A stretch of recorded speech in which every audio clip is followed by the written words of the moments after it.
কাতারের রাজধানীতে দোহা institute for graduate studies 2026 শিক্ষাবর্ষে বৃত্তির ঘোষণা দিয়েছে। কাতারের রাজধানীতে দোহা ইনস্টিটিউট ফর গ্র্যাজুয়েট স্টাডিজ 2026 শিক্ষাবর্ষে স্কলারশিপের ঘোষণা দিয়েছে। বাংলাদেশের শিক্ষার্থীরা এই স্কলারশিপের জন্য আবেদন করতে পারবেন। দোহা ইনস্টিটিউটে 2 ক্যাটাগরি তামিম ও সানাত নামে 2টি ক্যাটাগরিতে স্কলারশিপ পেতে পারেন শিক্ষার্থীরা। এইসব স্কলারশিপ দেয়া হবে মেধার ভিত্তিতে, যাতে পুরো টিউশন ফি দেয়া হবে। পাওয়া যাবে মাসিক ভাতা ও স্বাস্থ্য বীমার সুবিধাও।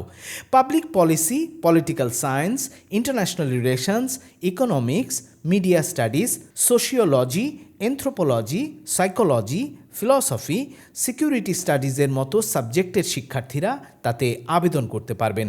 এই স্কলারশিপের জন্য অনার্স ডিগ্রি থাকতে হবে। বয়সের সীমা না থাকলেও লাগবে খুব ভালো একাডেমিক রেজাল্ট, IELTS এর স্কোর ভালোও থাকতে হবে। আবেদন করতে হবে অনলাইনে। আবেদনের শেষ তারিখ 15 জানুয়ারি।